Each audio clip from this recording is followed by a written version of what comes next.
ചേട്ടാ നമസ്കാരം. നമസ്കാരം. ചേട്ടാ, അമേരിക്കയ്ക്ക് ഇന്ത്യയുമായിട്ടുള്ള സ്നേഹം വർദ്ധിച്ചു വരുന്നു എന്നുള്ള റിപ്പോർട്ടുകൾ പല മാധ്യമങ്ങളും വായിക്കുമ്പോൾ നമുക്ക് മനസ്സിലാക്കാൻ സാധിക്കുന്നു. പാശ്ചാത്യ മാധ്യമങ്ങൾ ഇതിനെക്കുറിച്ച് എഴുതുന്നുണ്ട്. കഴിഞ്ഞ ദിവസം സെർജിയോ ഗോർ, ട്രംപ് നേരിട്ട് ഇന്ത്യയിലേക്ക് നിയോഗിച്ച ambassador of the United States of America to the Republic of ഇന്ത്യയാണ് ഈ സെർജിയോ ഗോർ എന്ന് പറയുന്ന മനുഷ്യൻ. ഇയാൾ കഴിഞ്ഞ ദിവസം പറഞ്ഞിരിക്കുന്നത് പാക് അധീന കശ്മീർ ഇന്ത്യയുടെ ഭാഗമാണെന്നാണ് പറഞ്ഞിരിക്കുന്നത്. വലിയ കോളിളക്കം പാകിസ്ഥാനിൽ ഇതേ തുടർന്ന് ഉണ്ടാകുന്നു. സ്വാഭാവികമായിട്ട് നമുക്കറിയാം പാകിസ്ഥാനും അമേരിക്കയും ഇപ്പോൾ വലിയ ലോഹ്യത്തിലാണ് എന്നാണ് പല വാർത്തകളും കാണുമ്പോൾ നമുക്ക് മനസ്സിലാകുന്നത്. അത് കൂടാതെ ഇന്നലെ അത് ഒരു വാർത്താ പ്രാധാന്യം നമുക്ക് ചർച്ച ചെയ്യാൻ അത്ര പ്രാധാന്യമുള്ള ഒരു വാർത്തയല്ലായിരുന്നു. പക്ഷെ ഇന്ന് ഈ സെർജിയോ ഗോർ ലഡാക്കിൽ എത്തിയിട്ടുണ്ട്. സ്വാഭാവികമായിട്ടും ലഡാക്കിലെ ചൈനീസ് അതിർത്തിയിൽ ഇദ്ദേഹം എത്തുമ്പോൾ ലഡാക്കിന്റെ പല ഭാഗങ്ങളും ചൈന ക്ലെയിം ചെയ്യുന്നുണ്ട് എന്നുള്ള ഒരു സാഹചര്യം കൂടെ നമ്മുടെ മുമ്പിലുണ്ട്.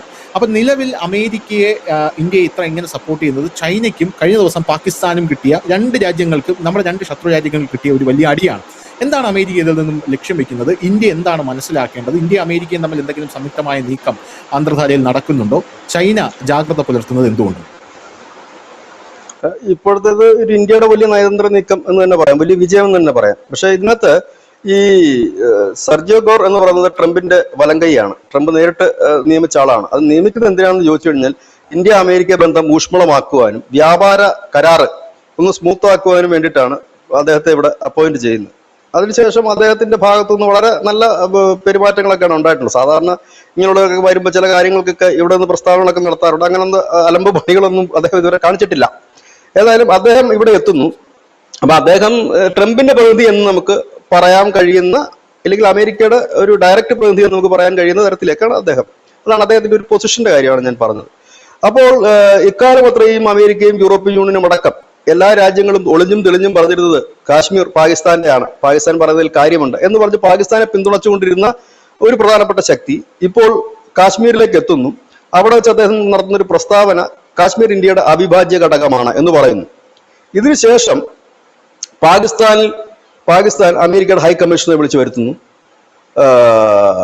വരുത്തിയതിനു ശേഷം വലിയ പ്രതിഷേധം അറിയിക്കുന്നു. നിങ്ങൾ ഈ കാണിച്ചത് ശരിയായില്ല എന്നൊക്കെ പറഞ്ഞ് വലിയ പ്രതിഷേധം അറിയിക്കും. പക്ഷെ ഇന്നലെ കൊണ്ട് ആ വാർത്ത തീരേണ്ടതായിരുന്നു. പക്ഷെ ആ വാർത്തയ്ക്ക് മുകളിൽ മറ്റൊരു വലിയ വാർത്ത വന്നിരിക്കുന്നു. അത് ലഡാക്കിലേക്ക് സെർജിയോ ഗോർ എത്തുന്നു. ലഡാക്കിലേക്ക് സെർജിയോ ഗോർ എത്തുമ്പോൾ ഒരു പ്രത്യേകത എന്താണെന്ന് വെച്ചാൽ ആദ്യമായിട്ടാണ് ഒരു അമേരിക്കൻ പ്രതിനിധിക്ക് ലഡാക്കിൽ പെർമിഷൻ കിട്ടുന്നത് സന്ദർശിക്കാൻ. സാധാരണ വിദേശ പ്രതിനിധികളൊന്നും ലഡാക്ക് സന്ദർശിക്കാൻ അനുവദിക്കാറില്ല. 6 വർഷത്തിന് മുമ്പ് ഇടയ്ക്ക് ആരെയും അനുവദിച്ചിട്ടില്ല. 6 വർഷത്തിന് ശേഷം വരുന്നൊരു വിദേശ പ്രതിനിധി എന്ന് മാത്രമല്ല, ആദ്യമായിട്ടാണ് അമേരിക്കയുടെ പ്രതിനിധി ഈ ബോർഡറിൽ എത്തുന്നത്. ഇവിടെ എത്തുമ്പോഴത്തേന് രണ്ട് കാര്യങ്ങളുണ്ട്. ഈ ലഡാക്ക് അതിർത്തിയിൽ അമേരിക്ക നടത്തുന്ന വലിയ സൈനിക നീക്കമുണ്ട്. ഈ ലഡാക്കിന്റെ പ്രത്യേകത എന്ന് വെച്ച് കഴിഞ്ഞാൽ അത് ചൈനയുമായി ബന്ധപ്പെട്ട് കിടക്കുന്ന മാത്രമല്ല, POK ആയി ബന്ധപ്പെട്ട് കിടക്കുന്ന ഒരു മേഖല കൂടിയാണ്. അവിടെയാണ് അതിന്റെ ഇമ്പോർട്ടന്റ്. ഇപ്പോ ധനുഷ് പറഞ്ഞ സ്ഥിതിക്ക് പറഞ്ഞത് വെച്ചിട്ട് നമ്മൾ ഒരു ആംഗിളേ കണ്ടുള്ളൂ, ഒരു സൈഡ് ചൈനയുടെ സൈഡ്. പക്ഷെ ഇപ്പുറത്ത് POK ഉണ്ട്. അങ്ങനെ നമുക്ക് ചിന്തിക്കാം വേണമെങ്കിൽ. ഇനി ഭാവിയിൽ POKയിൽ എന്തെങ്കിലും ഒരു മാറ്റം സംഭവിക്കുമോ ഇല്ലയോ എന്ന് ചിന്തിക്കാം. പക്ഷെ ഇത് ചൈനയ്ക്ക് ചെറുതായി കാണാനും കഴിയില്ല. കാരണം ചൈന ആയിരിക്കും ഇത് ഏറ്റവും കൂടുതൽ ഗൗരവതരമായി കാണുന്നത്. പാകിസ്ഥാനെ സംബന്ധിച്ച് അത് കാണേണ്ട ഒരു വലിയ ആവശ്യമില്ല. കാരണം പാകിസ്ഥാനുള്ള കൊട്ട് ഇന്നലെ കിട്ടി. അപ്പൊ ഇന്നിപ്പോ പാകിസ്ഥാൻ ഈ വിഷയം, കാരണം POK അവരെ സംബന്ധിച്ചൊരു തലവേദന പിടിച്ച സാധനമാണ്. അപ്പൊ ഇവിടെ ഇത് വരുമ്പോൾ അങ്ങനെ ഒരു ബന്ധമാണ്. കാരണം ഇപ്പോഴത്തെ ഒരു പുതിയ ടെക്നിക്ക് എന്ന് പറഞ്ഞാൽ മാറി മറിയുന്ന ഒരു ജിയോ പൊളിറ്റിക്സ് ആണ് നമുക്ക് കാണാൻ കഴിയുന്നത്. ഇപ്പൊ ഈ ഒരു വന്നു എന്ന് കരുതി നാളെ അമേരിക്ക വന്നിട്ട് ലഡാക്കിൽ അവരുടെ സൈന്യത്തെ കൊണ്ട് ഇറക്കും എന്നുള്ളതല്ല. അവിടെ കാണിക്കുന്ന ഒരു ബന്ധം എന്ന് പറഞ്ഞാൽ അമേരിക്കയും ഇന്ത്യയും തമ്മിൽ വളരെ അടുത്തൊരു ബന്ധമാണ്, അല്ലെങ്കിൽ ഊഷ്മള ബന്ധമാണ്. ഇന്ത്യയുടെ കാര്യങ്ങൾ ഞങ്ങൾ ഇന്ത്യയെ പൂർണ്ണമായി തന്നെ, കാശ്മീർ ഉൾപ്പെടെ ഞങ്ങൾ പൂർണ്ണമായി അംഗീകരിക്കുന്നു എന്ന് വ്യക്തമാക്കാൻ അമേരിക്കയ്ക്ക് കഴിഞ്ഞു എന്ന് മാത്രമല്ല, ഇന്ത്യയുടെ ഒരു വലിയ പിന്തുണ ആ പ്രസ്താവനയ്ക്ക് കിട്ടുകയും ചെയ്തിരിക്കുന്നു. ഒപ്പം തന്നെ ലഡാക്കിലൂടെ എത്തുമ്പോഴത്തേനും മറ്റൊരു വലിയ താക്കീതാണ് നൽകുന്നത്. ഇവിടെ നമ്മൾ നേരത്തെ മുമ്പ് പലവട്ടം ഈ ചർച്ചകളിൽ നമ്മൾ പറഞ്ഞിട്ടുള്ള ഒരു പ്രധാനപ്പെട്ട കാര്യമുണ്ട്. അമേരിക്കയെ സംബന്ധിച്ച് ഇന്ത്യ ഇല്ലാതെ ചൈനയെ അറ്റാക്ക് ചെയ്യാൻ കഴിയില്ല. ചൈനയെ ഏതെങ്കിലും തരത്തിൽ തടുത്തു നിർത്തണമെങ്കിൽ ഇന്ത്യ വേണം. അത് മലാക്ക കടലിടുക്കായാലും മറ്റേതെങ്കിലും മാർഗമായാലും ഇനി എണ്ണ വ്യാപാരമായാലും എന്ത് തന്നെ ആയാലും ഇന്ത്യയെ കൂടെ നിർത്തിക്കൊണ്ടേ അത് കഴിയും. ട്രംപിനോട് വളരെ കാലമായിട്ട് ട്രംപിന്റെ അടുത്ത സഹായികളും ഇല്ലെങ്കിൽ ഉപദേഷ്ടാക്കളും നിരന്തരം ഉപദേശിക്കുന്നതും ഈ കാര്യമാണ്. അതായത് ഇന്ത്യയെ പിണക്കരുത്, ഇന്ത്യയെ പിണക്കി കഴിഞ്ഞാൽ അവർ എതിർചേരിയിലേക്ക് പോകും എന്ന് പറഞ്ഞുകൊണ്ടിരിക്കുന്ന ഇടയിലാണ് ഇപ്പോൾ ഈ സെർജിയോ ഗോറിന്റെ ഒരു സന്ദർശനത്തെ നമ്മൾ കാണേണ്ടത്.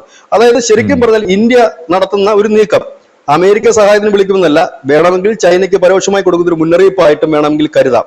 അതായത് നിങ്ങൾ കൂടുതൽ മൂപ്പിച്ചാൽ വേണമെങ്കിൽ അമേരിക്കയ്ക്ക് ഞങ്ങൾ ഇവിടെ ഒരു സ്പേസ് കൊടുത്തുകൊണ്ട് നിങ്ങൾക്കൊരു പണി ഒപ്പിക്കും, ഇല്ലെങ്കിൽ അമേരിക്കയുമായിട്ട് ഞങ്ങൾ നല്ല ടേംസിലാണ്, വേണമെങ്കിൽ നിങ്ങൾക്ക് എതിരെ എന്തെങ്കിലും ഒരു അറ്റാക്കിന് ശ്രമിച്ചേക്കാം എന്നൊക്കെ ഒരു സൂചന കുറഞ്ഞ പക്ഷം ചൈനയിലെയൊക്കെ മാധ്യമങ്ങൾക്കും ഒക്കെ ഗോസിപ്പ് സ്റ്റോറികൾ, തിയറിക്കൽ സ്റ്റോറികൾ അടിക്കാനൊക്കെ പറ്റുന്ന ഒരുപാട് കഥകൾ അതിനകത്ത് വേണമെങ്കിൽ പറയാം. അപ്പം ഇങ്ങനെ ഇതൊരു വലിയ മൂവ്മെന്റ് ആണ്. എനിക്ക് തോന്നുന്നു ഈ ലഡാക്കിൽ എത്തിയതും ഒരു വലിയ നയതന്ത്ര വിജയമായിട്ട് തന്നെ കാണണം. കാരണം ഇത്ര നാൾ നമ്മൾ ഈ ലഡാക്കിൽ അമേരിക്കൻ പ്രതിനിധികൾക്ക് എന്താണ് ഒരു പെർമിഷൻ കൊടുക്കാഞ്ഞ കാര്യം ചൈനയെ പണക്കണ്ട എന്ന് കരുതിയിട്ട് കൂടി ആകണം. രണ്ടാമത്തെ ഒരു കാര്യം, ഇന്നലെ അദ്ദേഹം കാശ്മീരിൽ വെച്ച് വളരെ അസന്നിഗ്ധമായി പറയുന്നു, കാശ്മീർ ഇന്ത്യയുടെ പ്രദേശം തന്നെയാണ്, ഇന്ത്യയുടെ ഭാഗം തന്നെയാണ് എന്ന് ഉറക്കെ പറയുന്നു എന്ന് പറയുമ്പോൾ പാക് അധിനിവേശ കാശ്മീരിനെ കുറിച്ചും കൂടെയാണ് അദ്ദേഹം പറഞ്ഞത്. കാശ്മീർ എന്ന് പറയുമ്പോൾ നമ്മൾ ഇന്നിപ്പോ ഈ ഭൂപടത്തിൽ കാണുന്ന കാശ്മീർ അല്ല, അത് നമ്മുടേതാണല്ലോ എന്നും.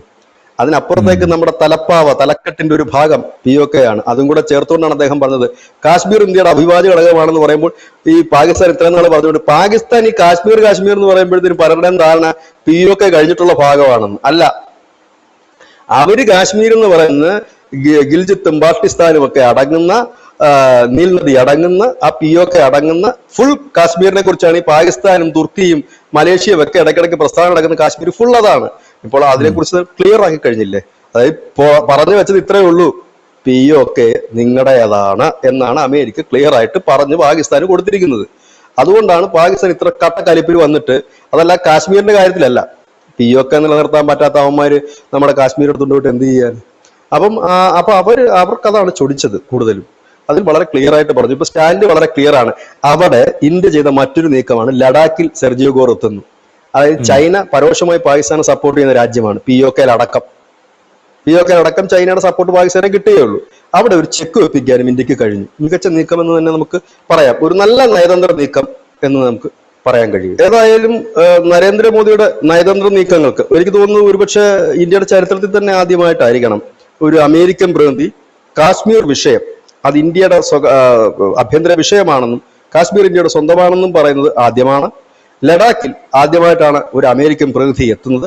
ഈ അമേരിക്കൻ പ്രതിനിധിക്ക് മറ്റൊരു പ്രത്യേകത എന്താണെന്ന് വെച്ചാൽ ട്രംപിന്റെ ഏറ്റവും അടുത്ത ആൾ, ട്രംപ് തന്നെ നിയോഗിച്ച ആൾ ഇന്ത്യയുമായിട്ടുള്ള ബന്ധങ്ങൾ ഊഷ്മളമാക്കാൻ ഏതായാലും എത്തിയിരിക്കുന്നു. പക്ഷെ നമുക്ക് ട്രംപ് ആയതുകൊണ്ടും അമേരിക്ക ആയതുകൊണ്ടും നമുക്ക് ഇതിനെ പൂർണ്ണമായി വിശ്വസിക്കാൻ കഴിയില്ല. ഇന്ന് ഇതൊക്കെയാണ് സംഭവം എന്ന് മാത്രമേ പറയാൻ കഴിയൂ.